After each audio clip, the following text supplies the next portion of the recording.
अस्सलाम वालेकुम, कैसे हैं आप सब। मेरा नाम है सहर अली। उर्दू स्टोरी चैनल सहर वाइज में आप सबको खुशामदीद। हमारी वीडियोस आपको अच्छी लगे तो वीडियोस को लाइक कर दें, और अगर आप हमारे चैनल पर नए हैं तो चैनल को सब्सक्राइब भी कर दें, और नई आने वाली वीडियोस के अपडेट के लिए बेल आइकन को भी प्रेस कर दें। गाइस, आप जानते हैं कि हमारी वीडियोस आजकल बहुत कम आ रही है। इसकी यही वजह है कि आप लोग लाइक नहीं करते। अगर आप लोगों को हमारी वीडियोस पसंद नहीं तो बता दें, हम वीडियोस बनाना ही छोड़ देंगे। लेकिन अगर आप पसंद करते हैं तो प्लीज़ लाइक किया करें। आपका एक लाइक हमारे लिए खुशी का बाइस है, जिसके हम मुंतज़र रहते हैं। आज मैं आपको एक ऐसी लड़की की कहानी सुनाने जा रही हूँ जो अपने वालिदैन से नाराज़ होकर बहुत दूर चली गई, जो चाहते हुए भी अब उनके पास नहीं जा सकती। आखिर उसके साथ ऐसा क्या हुआ, जानने के लिए कहानी को मुकम्मल सुनिएगा और अपनी राय का इजहार भी कमेंट बॉक्स में ज़रूर कीजिएगा। तो चलें कहानी को शुरू करते हैं अब्दुल रहमान चचा की ज़बानी।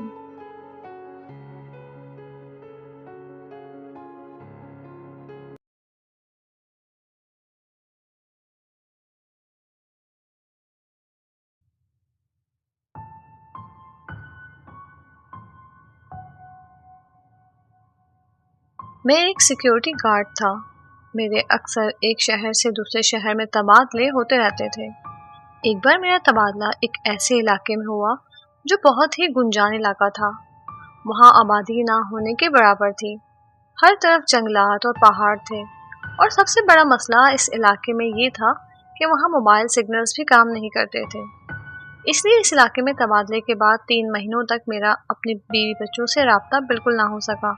और 3 महीने बाद जब मैं छुट्टी लेकर घर की तरफ जा रहा था तो मैंने सुकून का सांस लिया कि कुछ दिनों के लिए इस इलाके से आज़ादी मिल गई। मैं अपने इलाके पहुंच चुका था, लेकिन इस वक्त काफ़ी रात हो चुकी थी और कोई रिक्शा या टैक्सी मुझे ना मिल सकी। तो मैंने सोचा इतना लंबा रास्ता तो है नहीं, चलो पैदल ही चलता हूँ। यही सोचकर मैंने अपना बैग कंधे पर रखा और पैदल सफ़र के लिए चल दिया। स्टेशन से हमारे घर के दरमियान रास्ते में एक बहुत बड़ा कब्रिस्तान आता था, और मैं जब इस कब्रिस्तान वाले रोड के पास से गुजरा तो मुझे कब्रिस्तान के दरमियान एक लड़की नजर आई जो एक कब्र के पास बैठी थी। इस लड़की ने सियाह चादर ओढ़ रखी थी, इसलिए मैं उसका चेहरा ना देख सका। मैंने घड़ी पर टाइम देखा, रात के 2 बज रहे थे। मैंने सोचा इतनी रात को कोई लड़की कब्रिस्तान में क्या कर रही है। यही सोचकर मैं कब्रिस्तान की तरफ जाने लगा। हमारे इलाके के कब्रिस्तान के बारे में आज तक कोई डर खौफ वाली अफवाह नहीं सुनी थी, इसलिए मैं बेझिझक बेखौफ इस कब्रिस्तान की तरफ जाने लगा। इस कब्र की तरफ जाने लगा जहाँ वो लड़की खड़ी थी। मैं थोड़ा मजीद करीब हुआ तो मैंने देखा वो लड़की कब्रिस्तान में झाड़ू लगा रही है। मैं उसके पास जाने लगा, और जब उस लड़की के पास पहुंचा तो मैंने उस लड़की को सलाम किया। उस लड़की ने मेरे सलाम का जवाब दिया और बोली, कैसे हैं अब्दुल रहमान चचा। मैं उस लड़की की ज़बान से अपना नाम सुनकर हैरान हो गया। मैंने पूछा, आप मेरा नाम कैसे जानती हो बेटा। उस लड़की ने मुस्कुराते हुए जवाब दिया, चचा आप मुझे भूल गए, मैं नवाजुद्दीन की बेटी हूँ, रिमशा। मैंने थोड़ा सा जहन पर जोर दिया तो मुझे याद आया, हाँ वो लड़की दरअसल हमारे पुराने मोहल्लेदार थी जो 4 साल पहले हमारा मोहल्ला छोड़कर चले गए थे, और बहुत दूर की रिश्तेदारी भी थी मेरी उनसे। अब तो वो लड़की काफ़ी बड़ी हो चुकी थी। मैंने जब उसे देखा था तब वो मेरी बेटी के साथ अक्सर हमारे घर खेलने आया करती थी। मैंने कहा, अम्मी और अब्बू कैसे हैं बेटा। रिमशा ने कहा, सब ठीक है चचा, आप कैसे हैं और नादिया कैसी है। रिमशा ने मेरी बेटी का नाम लिया था। मैंने कहा, वो सब भी ठीक हैं, लेकिन तुम इतनी रात को कब्रिस्तान में क्या कर रही हो। मेरी बात सुनकर रिमशा काफ़ी उदास हो गई और बोली, अब कहाँ जाऊँगी चचा। मैंने सोचा शायद रिमशा घर वालों से नाराज़ होकर कब्रिस्तान आई है। मैंने पूछा, बेटा क्या तुम्हारे घर वालों से कोई नाराज़गी हुई है, तुम्हारे अब्बू को पता है कि तुम इस वक्त यहाँ हो।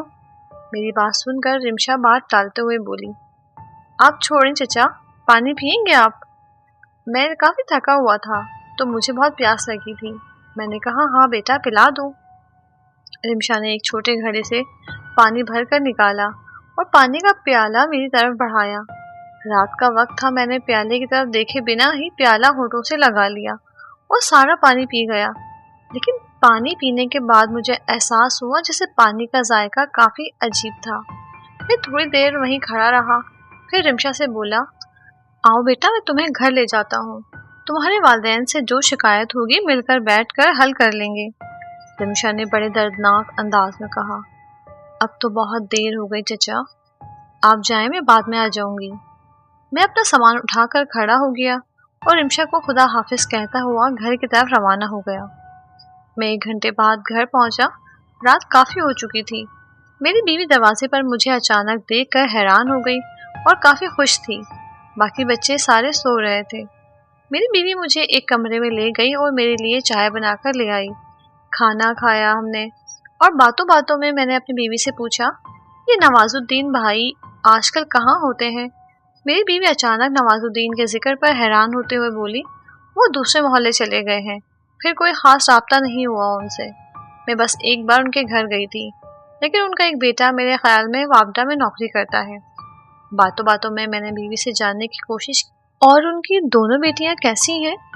अब मेरी बीवी ने जवाब दिया, बड़ी बेटी सादिया की तो शादी हो गई और छोटी बेचारी। मैंने कुछ तजस्सुस से अपनी बीवी को देखा। मेरी बीवी ने अपनी बात मुकम्मल करते हुए कहा, छोटी बेटी रिमशा ने 2 महीने पहले खुदकुशी कर ली थी। मैंने सदमे से अपनी बीवी को देखा और बेयकीनी से पूछा, क्या कह रही हो? रिमशा ने कब खुदकुशी की? आपको गलत फहमी हो रही होगी, उनकी किसी दूसरी बेटी ने खुदकुशी की होगी। रिमशा की खुदकुशी की बात तो मैं कभी मान ही नहीं सकता, क्योंकि रिमशा को खुद मैंने थोड़ी देर पहले कब्रिस्तान में देखा था। मेरी बीवी बोली, मुझे गलतफहमी कैसे हो सकती है जी, मैं खुद रिमशा बेचारी के जनाजे पर नवाजुद्दीन भाई के घर गई थी। ये कहकर मेरी बीवी कमरे से बाहर चली गई और मैं सदमे में था। रिमशा मर चुकी है तो वो कौन थी जिसे मैंने कब्रिस्तान में देखा था? और वो पानी जो मुझे रिमशा ने पिलाया था, वो क्या था जिसका जायका मैं आज तक नहीं भूल पाया? और उसका कहा हुआ वो जुमला आज तक मेरे दिल पर नक्श है। अब तो बहुत देर हो गई। मैं आज तक ये जान ना सका कि अगर रिमशा मर चुकी थी तो मैंने कब्रिस्तान में किसको देखा था।